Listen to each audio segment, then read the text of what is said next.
election is about the people of St. Martin coming together.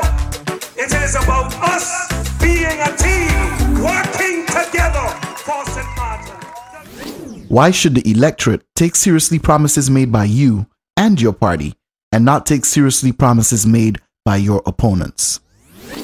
One of the things that I've always prided myself in when I campaign, I could safely say with William Marlin, a promise made is a promise kept. I am not in the business of misleading people. I'm not in the business of telling someone, go come back. And sometimes I say, people like not to hear the truth, because if you tell them that it can be done, they're disappointed. But for the same reason though, you don't want to tell them, I'm going to take care of it knowing you can't. And when I make a promise, with me, a promise made is a promise kept.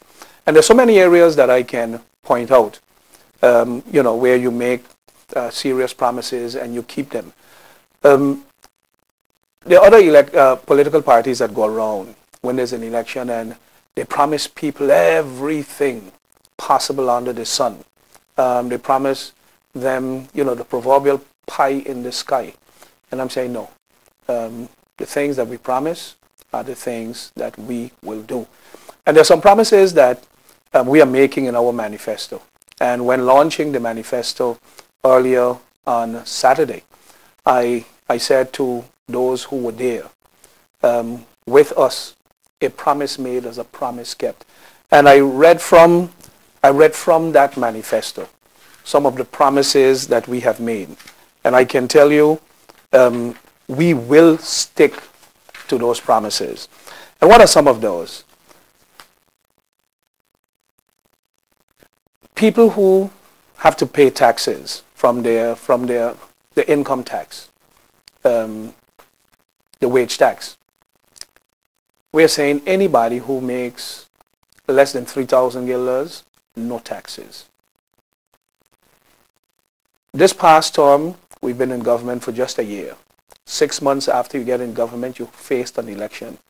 A few months after, you're basically facing another election. Personally, my entire period in government was practically dedicated only to constitutional change, because everything else hinged on it. If we didn't become country by 10-10-10, the question would have then been when? Another 5 years from now, another 10 years from now. There's an eminent change in the government based on the outcome of the election to begin with and the formation talks they've had in Holland. So there's a change in government coming. And one of the parties likely to be in government is the party of Mr. Brinkman and Geert Wilders, who have been against this process. So therefore it behooved us to get this out of the way. One of the other things that we are promising is the total removal of profit tax. When we get in government this time, it won't be for a year and 6 months, or 9 months. It will be for the full 4-year term. It gives you then the opportunity as party and government to implement the things that you want. Old age pension is one of those promises I am making, not because there's an election, because you want to bring about changes for those people. We are increasing the old age pension with some 50%. People who live only from their pension, we are saying a pension is something that you worked for. You paid your premiums, now you're on pension. Why would government tax you again? So you had your salary, you were making $4,000 a month, you paid your pension premium, and you paid your taxes. Now you're on pension, you're getting $2,000 pension, and again the government goes and dips hand in it. And we are saying no. When you were working, you made your contribution. When you were working, you paid into your pension plan. Now that you're receiving a pension plan, it should not be taxed, particularly if it's your only income. The transfer fee on profit tax, on property tax, we're saying, particularly when locals buy a house, if you want to buy a piece of property, you're paying sometimes $300,000-$400,000. And then on top of it, you have to pay the transfer tax. And we are saying, no, the first 200,000 guilders, because particularly when we start the program for first-time homeowners, and you're buying a house for $160,000, we're saying the first 200,000 guilders, which is about $120,000, is exempted from tax. You don't pay tax unless you pay tax on the rest. Somebody who can afford to buy a house for $600,000 or $700,000, you can say, well, that person can afford to pay a little bit more for the taxes. But somebody who's struggling to purchase a home, purchase a piece of property that is just over $100,000, or just under $200,000, we don't want to burden them again with more taxation. One of the other things that we have pledged in this campaign that as Government of National Alliance we would do is the dealing with the short-term labor contracts. Everywhere you turn, you get people complaining that they don't have any job security. They're working 6 months, they're home. 9 months, they're home. A year, they're home. You go to a bank, the bank is telling you, but you don't have a permanent job. But that person has been working for the same company for 15 years. And what the company does, send them home for a month and then bring them back. Send them home for 2 months, bring them back. Send them home for 3 months, bring them back. And we are saying no. We are going to change it basically very simple. If you have a permanent job, it needs a permanent employee. So if you have a cashier, for instance, in a supermarket, why would a cashier in a supermarket have to work 6 months and then go home? Why would somebody who is working in a casino, where, for instance, a slot attendant? Every casino got slot machines, and the slot machines are open from 8 in the morning, some of them until 4, 5, 6 the next morning. But a slot attendant is on a contract. And when you work for 8 months, you got to go home to see somebody else come and take your job. And then that person takes it for 6 months, and then you come and you take it again.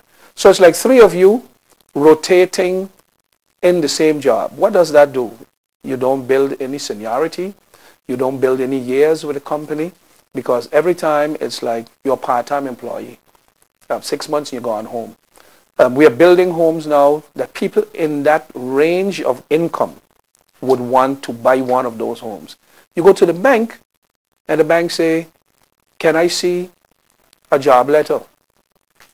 Your contract expires in 2 months. Yeah, but I'm going to get back a job. No, it doesn't say so. It says it will expire in 2 months. That is what it says. And even if you have one that you signed last week, it is still saying will expire in 11 months or will expire in the next 8 months. What people want is what employees by GB has. Employees at Windward Islands Bank, employees at TLM, employees at Nagico, employees at some of the other big businesses, at Fathom.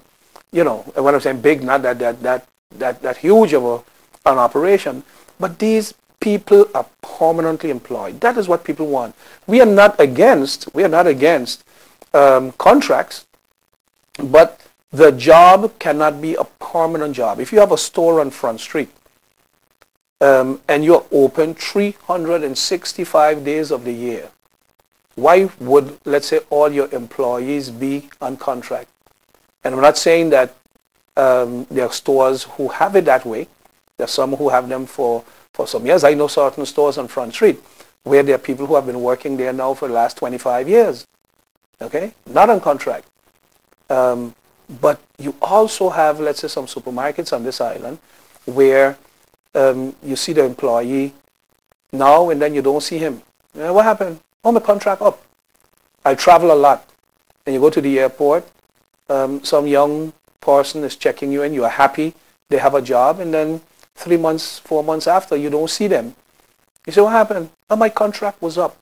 But every day, the planes are landing. Every day, people are checking in.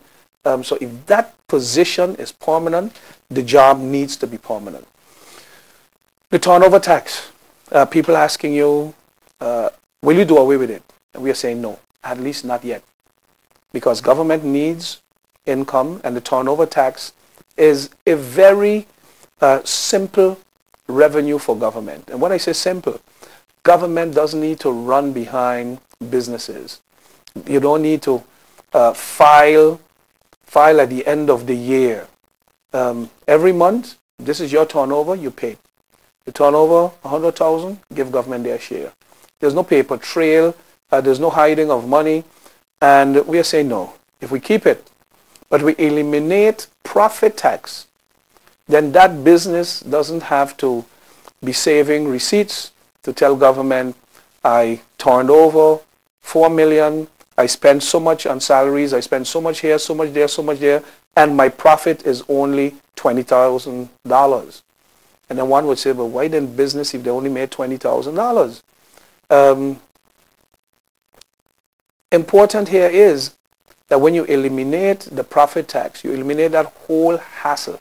There are businesses who got to pay back tax for 5, 6, 7 years, let's say. Businesses who are going belly up because business is down, but the tax man is on their back for taxes 3 or 4 years ago. And we are saying no. When you operate, you pay taxes immediately. Every end of the month you pay it. So by doing that, and you remove the let's say the profit tax, and a combination of telling the employee you are not paying any payroll tax, the employee has more money in his pocket, or at least if you reduce it, he has more purchasing power. Where does he go? Straight into the business. The business generates more and therefore pays more turnover tax. Government gets its fair share still, because now the turnover tax gone up. But what